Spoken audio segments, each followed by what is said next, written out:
এই শোনো না, আমাদের অন্ধবিশ্বাস চ্যানেলটি যারা এখনো সাবস্ক্রাইব করেননি প্লিজ সাবস্ক্রাইব করে দাও।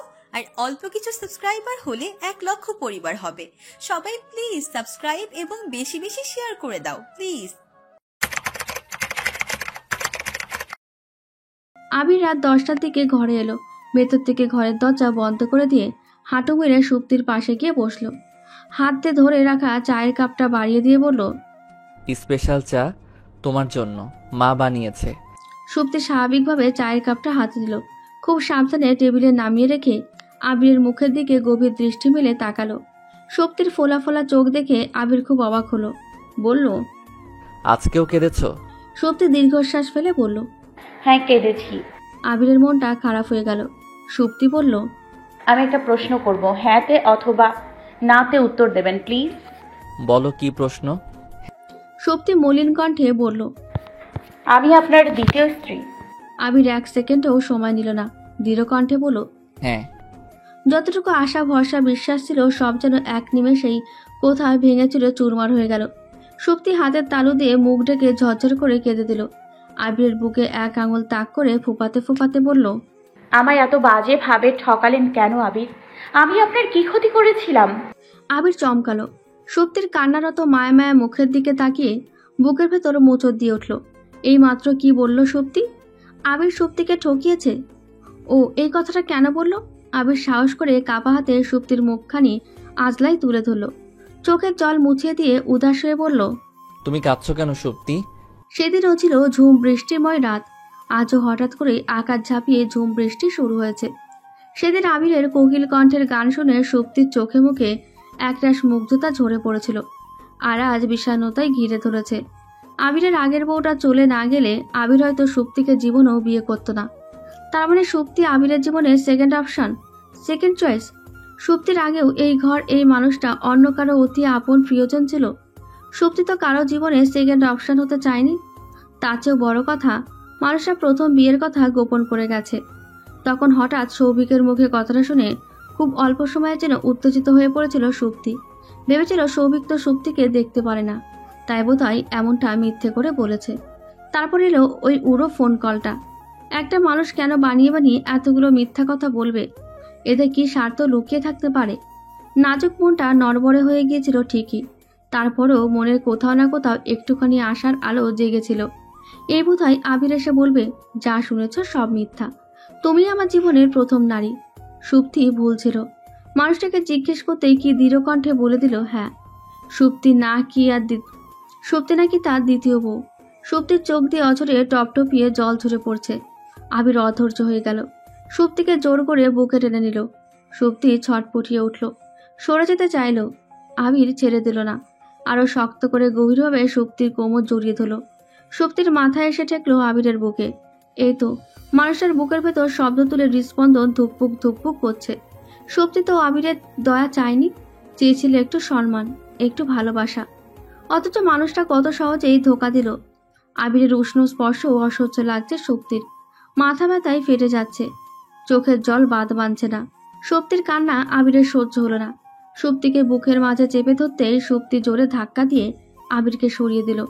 আবির ব্যালেন্স রাখতে পারল না, পড়তে পড়তে খাটের কোণা ধরে ফেলল। মরিয়া হয়ে বলল, তুমি এমন করছো কেন সুপ্তি? সুপ্তি হাত দিয়ে চোখের জল মুছে আবার 2 চোখ ভিজে ওঠে, আবার মুছে আবার ভিজে ওঠে। সুপ্তি ব্যর্থ হয়ে চোখ মোছা বন্ধ করে দিল। ধীর কণ্ঠে বলল, আমাদের বিয়ের আগে আপনার প্রথম স্ত্রীর কথা আমাকে একবারও জানানোর উচিত ছিল না বলুন? আপনি যতবারই আমার কাছে আসবেন ততবারই আমার মনে হবে আমি আপনার জীবনের সেকেন্ড অপশন, সেকেন্ড চয়েস। আবির অবাক হয়ে বলল, জানাইনি। সুপ্তির বলতে খুব কষ্ট হলো, গলা ভেঙে আসছে, তবুও থেমে থেমে বলল, জানিয়ে দিলেন বুঝি? কই, আমি তো জানি না। বিয়ে করেছেন, বাচ্চা আছে, তার উপর প্রথম স্ত্রীকে কেন ছেড়ে দিলেন? বাচ্চার কথা ভেবেও কি সংসার করা যেত না? আবির অবাক হয়ে বলল, সুপ্তি এসব কি বলছো তুমি আবোল তাবোল? বাচ্চা আছে মানে? মাথা ঠিক আছে তোমার? কে বলেছে তোমাকে আমার বাচ্চা আছে? সুপ্তি অন্যদিকে তাকিয়ে বলল, আপনার প্রথম স্ত্রী। হোয়াট? পাপড়ি? পাপড়ি তোমাকে ফোন দিয়েছিল? কবে? কখন? একটু আগে। ফোনে কল রেকর্ডিংটা অপশন চালু করা আছে? হুম। দেখি ক্লিপটা। সুপ্তি ফোনে কল রেকর্ডার চালু করতে করতে আবির কাকে যেন ফোন দিল। তারপর কথা বলতে বলতে উঠে চলে গেল। দরজা খুলে দিতেই আবিরের মা ঘরে এসে ঢুকলো। আবির দরজা বন্ধ করে দিয়ে মাকে সংক্ষেপে ঘটনা খুলে বলল। মাকে হাত ধরে সুপ্তির পাশে বসিয়ে দিয়ে বলল, মা তুমি সুপ্তিকে বলনি কেন? আমিও আগেও বিয়ে করেছিলাম। সেদিন সুপ্তি বাসায় ছিল না, কিন্তু আমি তো ওর বাবা মাকে বলেছিলাম, এও বলেছিলাম সুপ্তিকে যেন তোর বিষয়ে জানানো হয়। তারা না জানালে আমার কি দোষ? আমি তো আর জানি না এত বড় একটা কথা সুপ্তির কাছ থেকে ওর বাবা মা গোপন করে যাবে। সুপ্তি কল রেকর্ডারটা বের করে আবিরের হাতে ধরিয়ে দিল। আবির খুব মনোযোগ দিয়ে দুজনের কথোপকথন শুনল। তারপর বলল, এটা তো পাপড়ির কণ্ঠ না? আবির পুনরায় সেই নাম্বারে ফোন দিল। নাম্বার বন্ধ দেখাচ্ছে। আবির দীর্ঘশ্বাস ফেলে মাকে বলল, মা তোমার কাছে পাপড়ির বাবার নাম্বার আছে? আছে। তাকে ফোন দাও, ফোন দিয়ে পাপড়ির বর্তমান ফোন নাম্বার দিতে বলো। চিনারানী ছেলের কথা মতো পাপড়ির বাবাকে ফোন দিয়ে পাপড়ির ফোন নাম্বার চাইল। ভদ্রলোক প্রথমে গাইগুই করলো, মেয়ের নাম্বার দিতে চাইল না।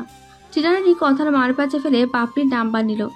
আবির পাপড়িকে 5-7 বার ফোন দেওয়ার পর পাপড়ি ঘুম ঘুম কণ্ঠে ফোন রিসিভ করলো। বলল, কে? আমি আবির। আবির ফোনটা লাউডস্পিকারে দিয়ে বলল, কেমন আছো পাপড়ি? আমাদের মেয়ে কেমন আছে? এত রাতে ফোন দিয়ে ফাজলামো করছো? আমাদের মেয়ে আবার কবে হলো? আবির সুপ্তির মুখের দিকে তাকিয়ে পাপড়িকে বলল, হবে না কেন? 2 মাস তো একসাথে এক ঘরে সংসার করেছি আমরা, না হওয়ার তো কিছু নেই। পাপড়ির মাথায় আগুন ধরে গেল। চিৎকার করে বলল, ফাজলামো রাখো আবির। আমার সংসারে আগুন ধরানোর জন্য এই মিথ্যে অভিযোগ তুমি দিচ্ছ, তাই না? যেন আমার বর্তমান স্বামী আমাকে ভুল বুঝে ছেড়ে দেয়। তাহলে তুমি আমার সাথে বিয়ে হওয়ার পরও এক ঘরে এক বিছানায় থাকোনি, তাই বলতে চাইছো? এই জানোয়ার, তুই কুত্তার বাচ্চা। তোর সাথে কবে ছিলাম রে আমি? তোকে তো 2 মাস বেলকনিতে আটকে রেখেছি এবং ঘরে শুয়ে শুয়ে সারা রাত আমার বয়ফ্রেন্ডের সাথে ফোনে কথা বলেছি, যেন আমার বয়ফ্রেন্ড আমাকে ভুল না বুঝে। পাপড়ির কথা বলার ধরন থেকে সুপ্তি অবাক বিষয়ে বাকরুদ্ধ হয়ে গেল। এত উগ্র ব্যবহার কেন মেয়েটার? সব কথা যেন সুপ্তির মাথার ওপর দিয়ে গেল। আবির ফোন রাখার আগে বলল, তুমি যদি এক বাপের মেয়ে হও, তাহলে আমার যে টাকা পয়সা সোনা দানা চুরি করে নিয়ে পালিয়ে গিয়েছো ফেরত দিয়ে যেও। দেবো না? কি করবি তুই? কথাটা বলেই উত্তরের অপেক্ষা না করে ফোন কেটে দিল পাপড়ি। আবির পাপড়ির কথা শুনে বিদ্রুপ করে হাসল। সুপ্তির দিকে তাকিয়ে বলল, যে তোমাকে ফোনে আমার বউ বলে পরিচয় দিয়েছিল আর যার সাথে আমি ফোনে এইমাত্র কথা বললাম, দুজনের কণ্ঠ কি এক সুপ্তি? সুপ্তি মাথা নিচু করে ফেলল। বলল, না। আবির বলল, আমার জীবনে কোনো লুকোচাপা নেই সুপ্তি। পাপড়ি চলে যাওয়ার পর মেয়েদের প্রতি বিশ্বাসই উঠে গিয়েছিল আমার। কেমন যেন মেয়ে দেখলেই বিরক্তিতে চোখ মুখ কুঁচকে যেত। অনেকদিন পর তোমাকে দেখে ভালো লেগেছে। মায়েরও তোমাকে খুব পছন্দ হয়েছিল। আমিও তার দ্বিমত করিনি। লোককে মিথ্যা বলা, লোক ঠকানো এগুলো আমাদের স্বভাব না। আমার মা তো আমার ব্যাপারটা তোমার বাবা মাকে জানিয়েছিল, এখন তারা তোমাকে কেন জানায়নি সেটা তো আর আমরা জানি না। উত্তরটা তাদের কাছ থেকে জেনে নিও তুমি।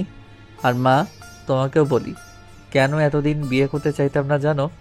এইসব কাহিনীর জন্যই। বিয়ের প্রতি কোনো ইন্টারেস্ট ছিল না আমার। চিনারানী ছেলের মাথায় হাত বুলিয়ে দিল। বলল, মাথা গরম করিস না বাবা, সুপ্তির ছোট মানুষ, কেউ হয়তো ওকে তোর ব্যাপারে না জানার ব্যাপারটা জানিয়ে দিয়েছে ইচ্ছে করে।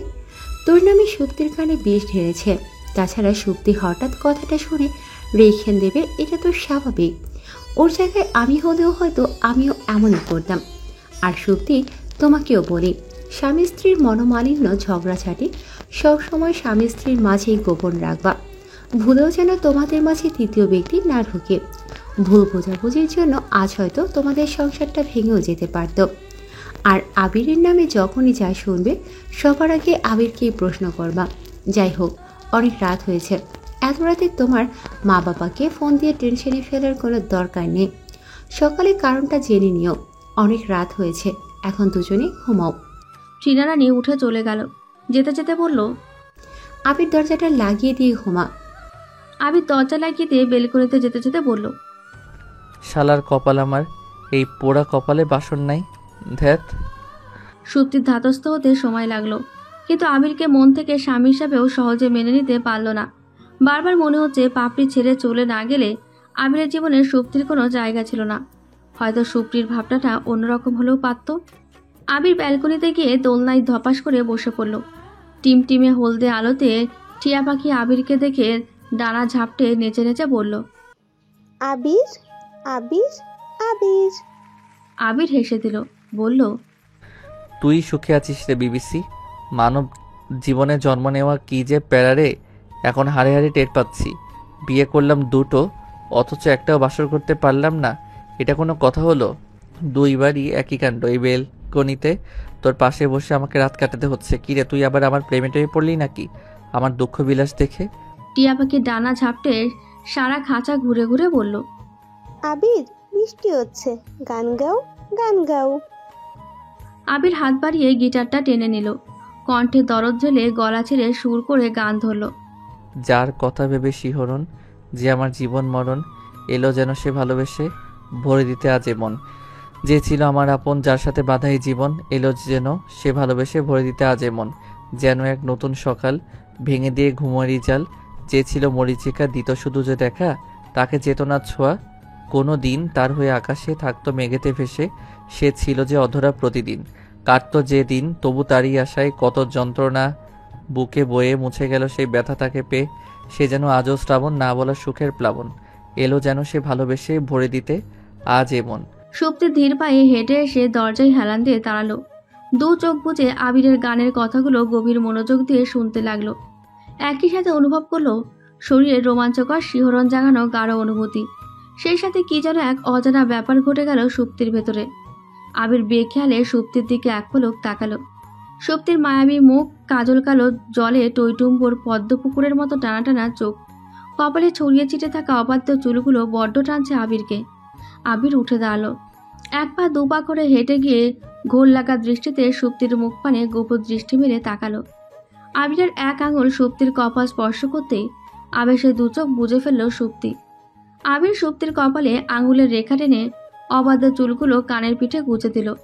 হৃৎপিণ্ড এত জোরে শব্দ তুলে ধুকপুক করছে। আবির নিজের বুকে এক হাত চেপে ধরে দুটো গানের লাইন গুনগুন করে গেয়ে উঠল। মনে হয় আমি নেই আমাতে, হারিয়ে গেছি সেই তোমাতে। সমস্ত অভিমান অভিযোগ একপাশে সরিয়ে রেখে আবির সুপ্তির এক হাত আলতো করে ধরল। সুপ্তিকে দোলনায় বসিয়ে দিয়ে নিজেও পাশে বসলো। টিয়া পাখি ঠোঁট নেড়ে সুর করে বলল, আবিরের বউ ভালো, আবিরের বউ ভালো। আবির পাঞ্জাবির পকেট থেকে একটা গিফট বক্স বের করলো।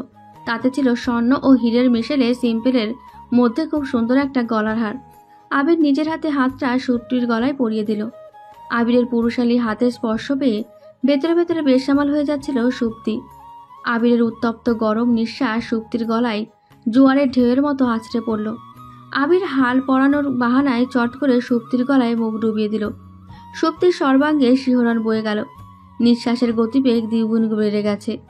আবির দাঁত দিয়ে হাড়ের আংটিটা লাগিয়ে দেওয়ার সময় সুপ্তির গলায় গাঢ় চুমু এঁকে দিয়ে সরে গেল। অন্যদিকে তাকিয়ে জোরে জোরে নিঃশ্বাস ফেলল। আবিরের খুব বলতে ইচ্ছে করলো, তুমি আমার জীবনে দ্বিতীয় অপশন নও শক্তি। তুমি আমার জীবনে প্রথম গা শিরশিরে উষ্ণ অনুভূতি জাগানো দ্বিতীয় বসন্ত। বাইরে প্রচুর বৃষ্টি হচ্ছে। বৃষ্টির ছাট এসে ওদের বারংবার ভিজিয়ে দিয়ে যাচ্ছে। কড়া বেলি ফুলের মাতাল করা ঘ্রাণে মাতোয়ারা হয়ে গেল দুজনে। সুপ্তি ধীর কণ্ঠে বলল, ঘরে যাবেন না? আবির উদাস হয়ে বলল। যেতে ইচ্ছে করছে না। সুপ্তি কি বলবে ভেবে পেল না। আবির বলল, তুমি যাও, অনেক রাত হলো, ঘুমিয়ে পড়ো। সুপ্তি উঠে গেল না। আবিরের পাশে চুপটি করে বসে রইল। কিছুক্ষণ চুপ করে থাকার পর সুপ্তি বলল, সরি। সরি কেন? ওভার রিয়েক্ট করা উচিত হয়নি। সরি তো আমার বলা উচিত শক্তি। অবিবাহিত একটা মেয়েকে বিয়ে করা ঠিক হয়নি। কথা শোনাচ্ছেন? আবির বলল, যা সত্যি তাই তো বললাম। কিন্তু আমি যে অন্য কিছু শুনলাম। কি শুনেছো শক্তি? শুধু নামমাত্র বিয়ে করেছিলেন। এই কথাটা যদি পাপড়ির মুখে না শুনে আমার মুখে শুনতে, তুই বিশ্বাস করতে? অনেস্টলি উত্তর দিবা? জানি না, তবে বিয়ের আগে কথাটা জানলে হয়তো আজকের রাতটা অন্যরকম হতো। আবির বলল, অন্যরকম বলতে তুমি আমাকে বিয়ে করতে না, তাই না? আপনার কি মনে হয়? জানি না। সুপ্তি বলল, ঝগড়ার মুডে আছেন আপনি। আমি কোনো মুডেই নাই, তুমি ঘুমাও, যাও। আপনিও চলুন। চোখে ঘুম নেই? না থাকুন, তবুও শুয়ে থাকবেন। টিমটিমে হলদে আলোতে আবির সুপ্তির দিকে মোহাচ্ছন্ন হয়ে তাকিয়ে গাঢ় কণ্ঠে বলল, আগুন আর ঘি এক জায়গায় থাকলে এর পরিণাম কি হবে জানো তো? কি আর হবে, এতক্ষণেও যখন কিছু হলো না, বাকি রাতটুকুও ভরসা করা যায়। আবির নিঃশব্দ হাসল। সুপ্তির আত্মবিশ্বাস দেখে ভালো লাগলো।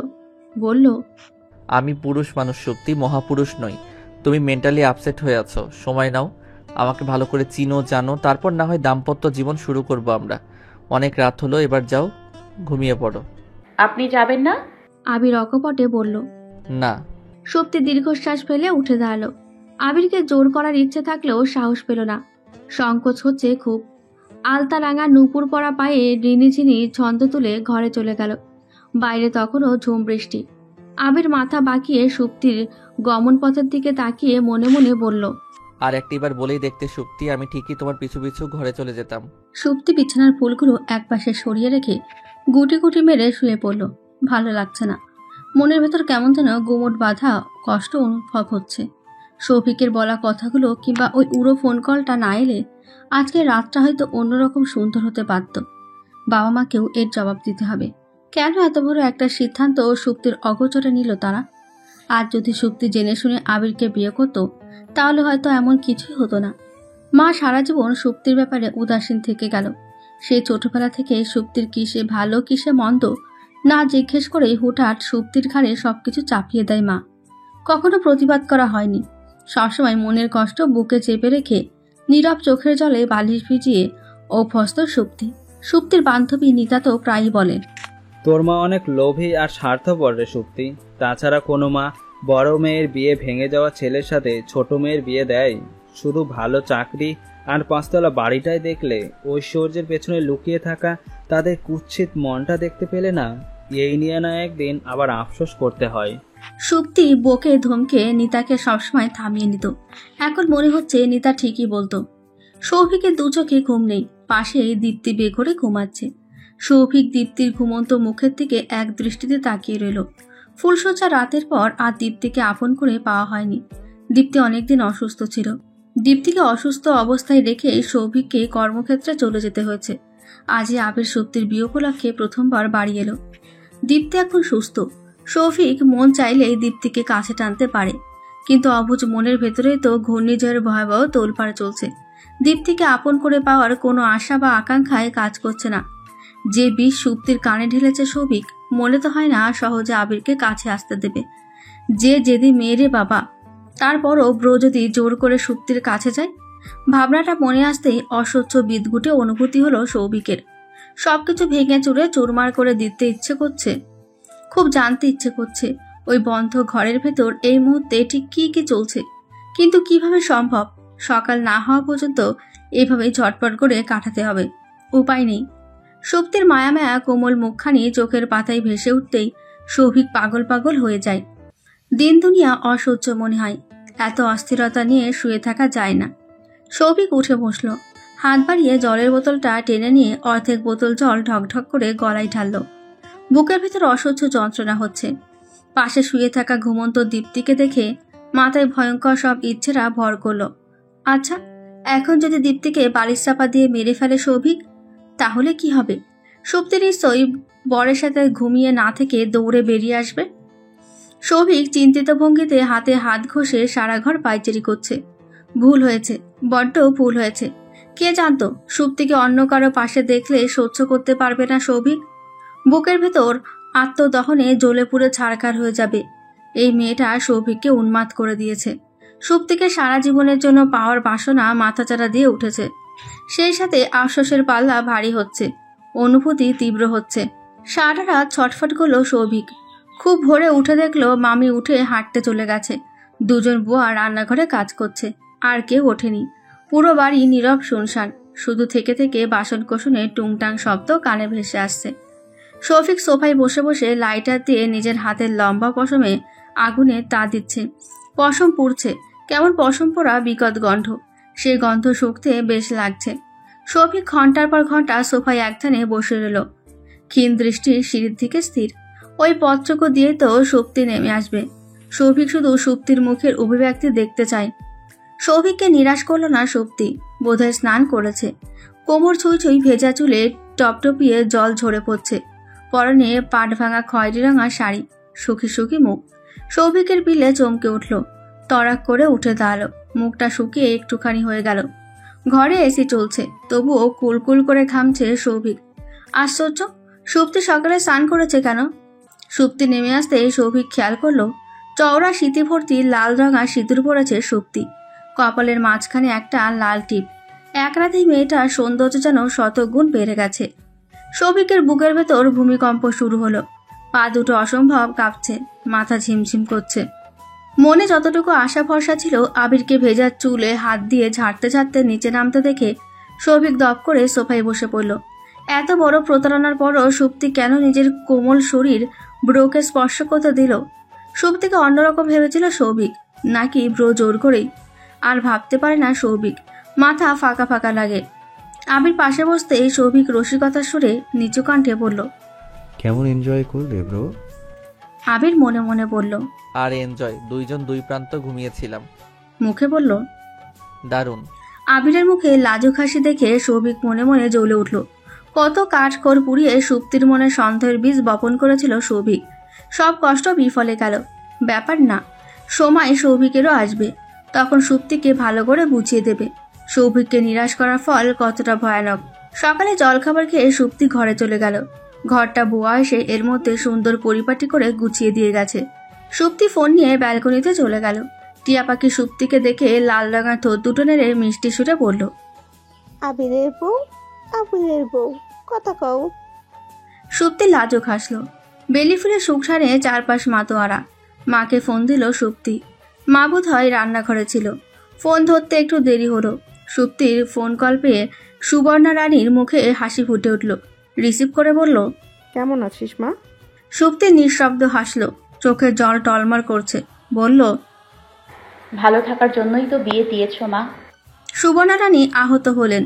বলল, এভাবে বলছিস কেন সুপ্তি?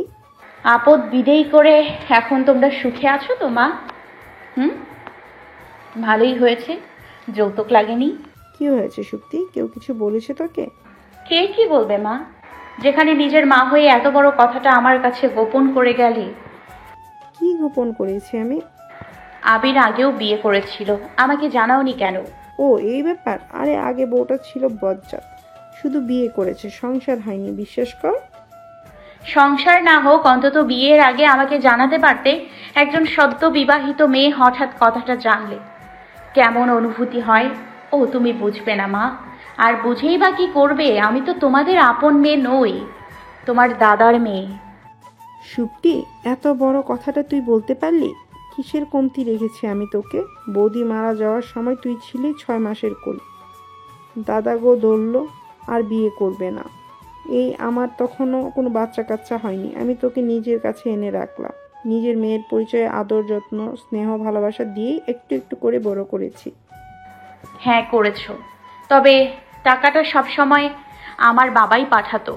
সেই টাকার জোরেই লোক দেখানো ভালোবেসেছো তোমরা আমায়। আমার বাবার ব্যাংকে রেখে যাওয়া টাকা দিয়ে তুমি দীপ্তিকে ধুমধাম করে বিয়ে দিলে। আমি কখনো অমত করেছি? করিনি। তারপরেও আমাকে না জানিয়ে বিবাহিত একটা ছেলের সাথে কেন আমাকে বিয়ে দিলে মা, বলো? মুখ সামলে কথা বল সুপ্তি, বড় বুলি ফুটেছে আজ তোর। তোর ভালোর জন্যই আমরা এই সিদ্ধান্ত নিয়েছি। দীপ্তির থেকেও তোর শ্বশুর বেশি অবস্থা সম্পূর্ণ।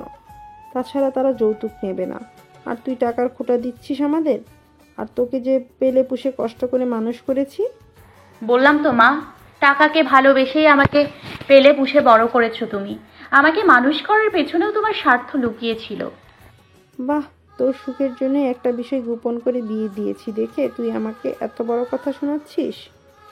এই যে তুমি দীপ্তি ও আমাকে সব সময় দুই নজরে দেখতে, বৈষম্য করতে, আমি কি কখনো কিছু বলেছি তোমায়? কিংবা কোনো অভিযোগ করেছি? করিনি মা, হয়তো জীবনেও করতাম না। কিন্তু এত বড় সত্যিটা তুমি কেন আমাকে লুকালে মা? এই ব্যাপারটা সবাই জানি, তোমার ছোট মেয়ে দীপ্তিও জানে, অথচ আমি জানি না। ব্যাপারটা কেমন হয়ে গেল না মা? তুই হঠাৎ কথাটা শুনেছিস দেখেই হয়তো এভাবে আমার সাথে চড়া মেজাজে কথা বলছিস, কিন্তু একদিন বুঝবি আবির কতটা ভালো ছেলে। আবির শত ভালো ছেলে হোক মা, ওকে নিয়ে আমার কোনো অভিযোগ নেই। যেখানে তোমরা আমার রক্তের সম্পর্ক হয়েই কথাটা গোপন করে গেলে, সেখানে আবির তো পরের ছেলে। ওদের কাছে আমার কি দাম থাকলো মা? তুই বেশি বুঝিস সুপ্তি। আমি বেশি বুঝি না মা, তুমি সব সময় এক লাইন বেশি বোঝো। তোমার এই বেশি বোঝার জন্যই একদিন আমাদের সবার জীবন এলোমেলো হয়ে যাবে, মিলিয়ে নিও। সুপ্তি ফোন রেখে শাড়ির আঁচলে চোখের জল মুছে নিল। সামনে ঘুরে দাঁড়াতেই আবিরকে দরজায় হেলান দিয়ে দাঁড়িয়ে থাকতে দেখে চমকে উঠল সুপ্তি। মাথা নিচু করে বলল, কখন এসছেন? আবির মলিন হাসল, বলল, অনেকক্ষণ। সুপ্তি আর কিছু বলল না, আবিরকে পাশ কাটিয়ে চলে যেতে নিল। আবির পিছু ডাকলো, বলল, শোনো। সুপ্তির পা জোড়া থেমে গেল, মাথা ঘুরিয়ে পেছন ফিরে তাকালো। ইশারায় কি? আবির বলল, তুমি বোধহয় আমাকে এখনো মন থেকে স্বামী হিসেবে মেনে নিতে পারছো না সুপ্তি। ও, সব কথা শুনে ফেলেছেন তাহলে? আবির আবারও নিঃশব্দ হাসলো, বলল, সরি, তুমি তোমার মায়ের সাথে কথা বলছিলে, আমি ডিস্টার্ব করতে চাইনি। ভালো। এখনো সময় আছে সুপ্তি। সুপ্তি চোখ তুলে তাকালো, বলল, কিসের সময়? আবির অন্যদিকে তাকিয়ে দু চোখ বন্ধ করে ধীর কণ্ঠে বলল, আমাকে ছেড়ে যাওয়ার সময়। সুপ্তি থমকে উঠল, অস্পষ্ট স্বরে বলল, বুঝলাম না। আবিরের চোখ দুটো লাল হয়ে গেছে, দীর্ঘশ্বাস ফেলে বলল, আমি কারো দয়া চাই না সুপ্তি। এই যে তুমি আমাকে মন থেকে স্বামী হিসেবে মেনে নিতে পারোনি, হয়তো আমার থেকেও বেটার কাউকে ডিজার্ভ করো, ব্যাপার না। আমরা এখনো যেহেতু দাম্পত্য শুরু করিনি, তুমি অন্য কাউকে নিয়ে ভাবতেই পারো। সুপ্তি হাসলো, আবিরের চোখের দিকে তাকিয়ে দৃঢ় কণ্ঠে বলল, দাম্পত্য শুরু না হোক, আমাদের বিয়ে তো হয়ে গেছে। এখন আমি যদি আপনাকে ছেড়ে অন্য কাউকে চুজ করি, তাহলে সে হবে আমার দ্বিতীয় অপশন, যেমন আমি আপনার দ্বিতীয় অপশন হয়েছি। আপনিও আমাকে ঠকাননি। যদি কেউ ঠকিয়ে থাকে, সে হলো আমার পরিবার। তাদের সাথে রাগ করে আমি কেন আপনাকে ছেড়ে যাব? এই যে আপনার হাত থেকে আমার দেয়া সিথি ভর্তি সিঁদুর রাঙিয়ে আপনার বউয়ের পরিচয়ে এ বাড়িতে নতুন বউ হয়ে ঢুকেছি। যদি কখনো আপনাকে ছেড়ে চলে যাই, তাহলে আমি যাব না, আমার মরা দেহ যাবে। একবারে চির বিদায় নিয়ে সম্মানে এসছি, সম্মানেই চলে যাব। কথাগুলো এক নিঃশ্বাসে বলে চোখের জল লুকাতে তাড়াহুড়ো করে বাথরুমে চলে গেল সুপ্তি। জলের কল ছেড়ে দিয়ে মুখে কাপড় গুজে অঝরে কাঁদতে লাগলো। আবির তখনও স্তব্ধ হয়ে ঘরের মেঝেতে দাঁড়িয়ে আছে। সুপ্তির শেষের কথাগুলো আবিরের হৃদয়ে গভীরভাবে স্পর্শ করেছে, সেই সাথে মনটাও পুলকিত হলো খুব। আবির স্বস্তির নিঃশ্বাস ফেলল। আর যাই হোক, সুপ্তি জীবনেও আবিরকে ছেড়ে যাবে না, আর সুপ্তিকে ভালো রাখার জন্য আবিরের একার ভালোবাসাই যথেষ্ট। সৌভিক দীপ্তিকে নিয়ে দুটো দিন আবিরদের বাসায় থেকে গেল। চলে যাওয়ার আগের দিন রাতে একসাথে সবাই খেতে বসেছে। সৌভিক খেতে খেতে আবিরকে উদ্দেশ্য করে বলল, ব্রো, হানিমুনে যাবা না? আবির আনমনে বলল, দেখি।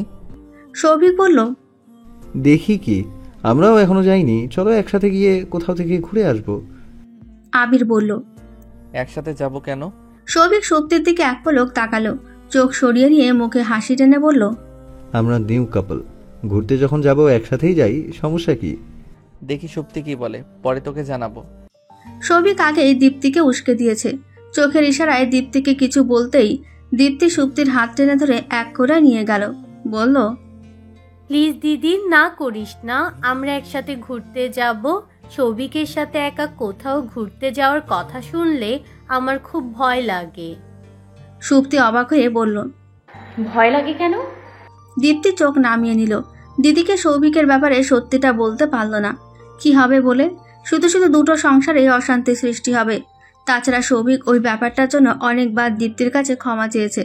বন্ধ ঘরে দীপ্তির পা পর্যন্ত ধরেছে। সেই রাতে বন্ধুরা নাকি জোর করে কিসের ওষুধ খাইয়ে দিয়েছিল। সেই বিশেষ ওষুধ খেয়ে সৌভিক নিজের মাঝে ছিল না, কন্ট্রোল হারিয়ে ফেলেছিল। তাছাড়া নিজের বিয়ে করা বউয়ের সাথে অমানবিক পশুর মতো আচরণ করে কেউ। তারপর থেকে এক ঘরে থাকলেও আর কখনো দীপ্তিকে কষ্ট দেয়নি সৌভিক। আর না ভালোবেসে দীপ্তির খুব কাছে এসেছে। যেহেতু মানুষটা ভুল করে ক্ষমা চেয়েছে, একবার ক্ষমা করাই যায়। কিন্তু অতদূর মানুষটার সাথে একাকী ঘুরতে যাওয়ার সাহস পাচ্ছে না। আবার ঘুরতে যেতেও ইচ্ছে করছে খুব। সাথে দিদি গেলেই বরং ভালো হবে, ঘুরে বেড়ানো হবে। আবার সৌভিক উল্টোপাল্টা কিছু করতেও পারবে না। দীপ্তির মোটা মাথায় এত থেকে সুবুদ্ধি আর উদয় হলো না। সুপ্তি খেয়াল করেছে বিয়ের পর থেকে দীপ্তির মনটা বিষণ্ণ হয়ে থাকে। আগের মতো মুখে হাসিও লেগে থাকে না, সবসময় আনমনা হয়ে থাকে। দীপ্তির দিকে তাকিয়ে বড্ড মায়া লাগলো। তাছাড়া সুপ্তি তো আর একা যাবে না, সাথে আবিরও যাবে। দীপ্তি কত উচ্ছ্বাস নিয়ে আবদার করেছে, ছোট বোনটাকে নিরাশ করতে ইচ্ছে করলো না। দীপ্তির মাথার চুলগুলো এলোমেলো করে দিয়ে স্মিত হাসলো সুপ্তি, বলল, যখন যাই তোকে সাথে নিয়ে যাব, টেনশন করিস না। দীপ্তি আহ্লাদে আটখানা হয়ে বলল, যখন যাই না দিদি, খুব শীঘ্রই যাব, প্লিজ। এত তাড়া কিসের? বারে, বিয়ের আগে মা আমাদের দুই বোনকে কোথাও ঘুরতে যেতে দিচ্ছে, কত স্কুল পিকনিক, কলেজ ট্যুর, অথচ মা আমাদের কোথাও যেতে দিত না, শুধু বলতো বিয়ে হোক, বরের সাথে ঘুরো। আজ যখন সুযোগ এসেছে, হাতছাড়া করব কেন?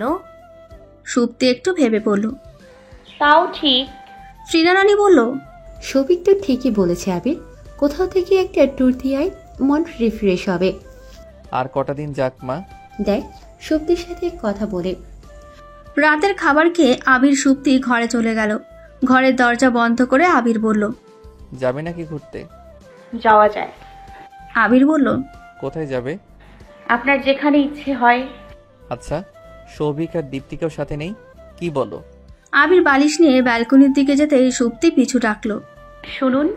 আবির ঘুরে দাঁড়ালো, ভ্রু নাচিয়ে বলল, কি?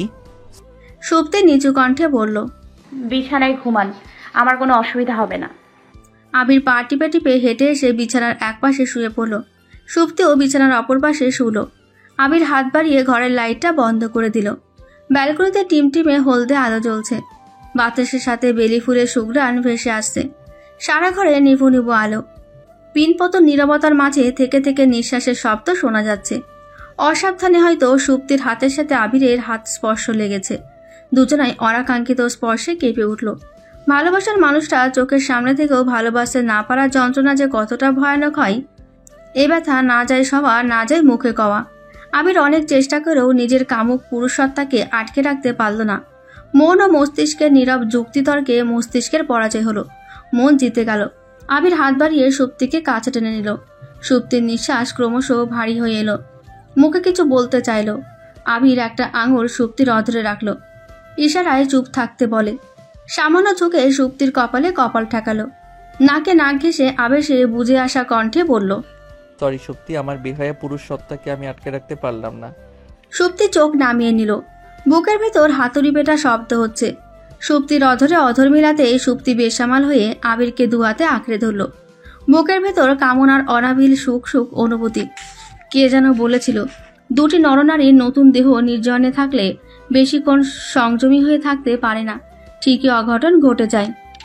মনে ভালোবাসা না থাকুক, শারীরিক আকর্ষণ তো আছে। আবিরের অসহ্য ভালোবাসায় একটু একটু করে সমুদ্রের ঢেউ তোলা স্বচ্ছ জলে ভেসে গেল সুপ্তি। এত সুখ, এত আদর, এত ভালোবাসা পায়ে ঠেলার সাথী কার? সুপ্তির নারী শরীরের গভীরে মাদকতা ছড়িয়ে দিতে দিতে আবির মুখ তুলে তাকালো।